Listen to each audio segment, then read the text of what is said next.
Assalamualaikum warahmatullahi wabarakatuh. Perkenalkan, nama saya Ani Yunita Ababil. Saya dari jurusan Pendidikan Bahasa Arab semester 6 ya, kelas D. Nah, sekarang saya di sini ingin menjelaskan tentang kedudukan, tujuan, ruang lingkup mata pelajaran bahasa Arab ya untuk MA. Lalu alokasi waktu dan beban belajar pelajaran bahasa Arab MA dalam kurikulum 2013. Nah, yang pertama saya ingin menjelaskan tentang kedudukannya. Apa sih kedudukan untuk pembelajaran bahasa Arab MA itu? Nah, untuk kedudukan itu ada dua kedudukan. Yang pertama itu sebagai mata pelajaran wajib. Nah, lalu yang kedua sebagai mata pelajaran muatan lokal. Apa sih maksudnya? Nah, maksud dari sebagai mata pelajaran wajib itu di mana sekolah itu mewajibkan untuk para siswanya untuk mempelajari bahasa Arab itu sebagai mata pelajarannya wajib gitu. Jadi di ditekankan untuk dalam keempat kemahorahan atau dalam 4 kemahiran bahasa Arab ya, yaitu kemahiran berbahasa, yaitu dalam hal istimanya, dalam hal kalamnya, dalam hal kiroah dan kitabahnya gitu. Nah, seperti biasanya mata pelajaran berbasis mata pelajaran wajib itu biasanya ditempatkan di sekolah-sekolah yang beragama ya, seperti kayak MTS, MI, MA atau perguruan tinggi yang berbasis Islam itu, atau pondok pesantren biasanya ya, yang mata pelajaran wajibnya itu sekolah itu di apa ya, sebagai mata pelajaran wajib bahasa Arab itu sebagai mata pelajaran wajib gitu. Nah, lalu untuk yang kedua itu sebagai mata pelajaran muatan lokal. Nah, di mana para siswa itu tidak dituntut untuk menguasai 4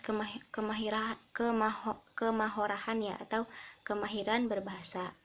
Nah, jadi para siswa itu hanya dituntut untuk menguasai saja, untuk sekedar mengetahui saja gitu ya. Biasanya mata pelajaran ini biasanya ditempatkan di sekolah-sekolah yang umum atau yang formal gitu ya. Bukan formal, jadi yang umum gitu ya, sekolah umum gitu, seperti kayak SD, SMP atau SMA itu ya. Nah, lalu untuk tujuan. Nah, apa sih untuk tujuan pembelajaran bahasa Arab MA itu? Nah, yang pertama itu untuk mengembangkan kemampuan berkomunikasi dalam bahasa Arab, baik dari segi lisannya atau tulisannya, yang mencakup 4 kemahorahannya. Nah, jadi yang pertama itu dituntut untuk mengembangkan komunikasi ya, kemampuan berkomunikasi gitu dalam bahasa Arab. Nah, lalu yang kedua untuk menumbuhkan kesadaran betapa pentingnya bahasa Arab itu sebagai alat utama belajar. Nah, jadi kita sebagai guru harus memberikan motivasi kepada siswa bahwa bahasa Arab itu penting untuk pembelajaran. Misalnya kita sebagai umat Islam, nah kita kan sumber pembelajarannya itu Arab dan Al-Quran dan hadis ya. Nah, sedangkan Al-Quran dan hadis itu kan berbahasa Arab. Nah, berarti jika kita ingin mencintai agama kita, kita harus juga mencintai bahasa Arab gitu. Karena kan di dalam Al-Quran dan hadis itu kan bahasa Arab gitu, berbahasa Arab gitu. Jadi penting juga kita belajar bahasa Arab gitu. Ada keuntungannya, itulah keuntungan dari belajar bahasa Arab. Nah, selain itu juga kita juga bisa mengenal kitab-kitab yang lainnya ya, yang misalnya kayak tafsir atau hadis dan lain-lainnya ya, selain Al-Quran hadis juga gitu. Lalu yang ketiga itu mengembangkan pemahaman tentang saling keterkaitan antara bahasa dan budaya. Nah, jadi ya gitu. Jadi seperti penggunaan bahasa Arab, misalnya bahasa Arab menyapa gitu. Nah, kita misalnya menyapa menyapa salam dengan yang lebih tua atau yang sedang duduk gitu. Nah, itu kan ada budayanya gitu. Kita juga harus mengetahuinya gitu. Bagaimana keterkaitan antara bahasa dan budaya di sana gitu. Nah, setelah tujuan kita pindah ke alokasi ya. Ruang lingkup dulu. Nah, jadi di ruang lingkup pembelajaran bahasa Arab MA itu ada dua sebenarnya ya. Yang pertama itu bahan yang berupa wacana, lisan, dan tulisan berbentuk paparan atau dialog. Nah, jadi di pembelajaran MA itu kita lebih menekankan kepada pemahaman ya, pemahaman dan kalam gitu.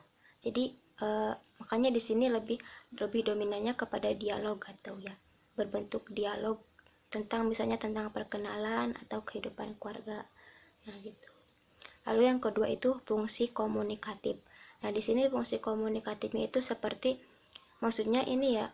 Jadi membuat jadi lebih memperlihatkan kepada materi-materi yang berbentuk ini bacaannya yang berupa pemahaman gitu. Jadi kayak misalnya bentuk tuh cerita yang tentang kisah-kisah Nabi atau tentang dalam berbahasa Arab gitu, biar dia lebih memahami tulisan yang di dalam cerita yang berbahasa Arab itu ya.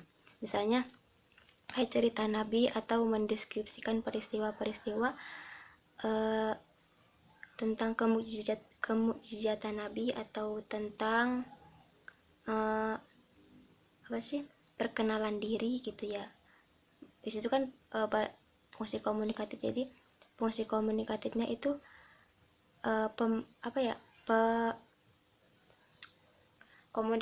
komunikasi antara siswa dengan siswa lainnya gitu.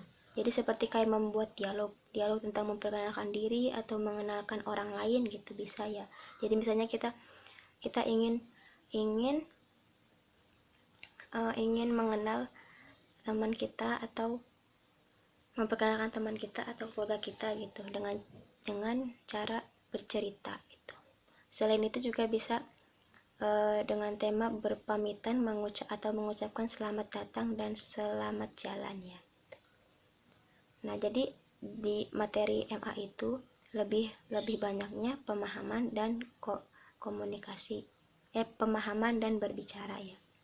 Lalu setelah ruang lingkup yaitu alokasi waktu dan beban belajar. Nah, untuk alokasi waktu madrasah aliyah itu dalam sepekan itu ini ya, untuk kelas 10 itu 4 jam dalam sepekan. Lalu untuk kelas 11 2 jam dalam sepekan. Lalu untuk kelas 12 yaitu 2 jam dalam sepekan. Nah, lalu untuk beban belajar. Nah, beban belajarnya itu jadi 1 jam pelajaran itu hanya 45 menit ya untuk madrasah aliyah itu. Nah, jadi dalam 1 minggu itu sekolah itu bahasa Arab itu di dalam sekolah itu paling maksimal itu 2 kali pertemuan ya, kalau untuk kelas 10 itu dalam sepekan. Nah, lalu untuk kelas 11 dan 12 itu hanya 1 atau maksimalnya 2 kali pertemuan gitu dalam sepekan. Jadi begitu ya untuk beban belajar itu. Beda untuk kelas 10, 11, 12 ya. Nah, mungkin cukup sekian yang dapat saya sampaikan. Kurang lebihnya saya mohon maaf.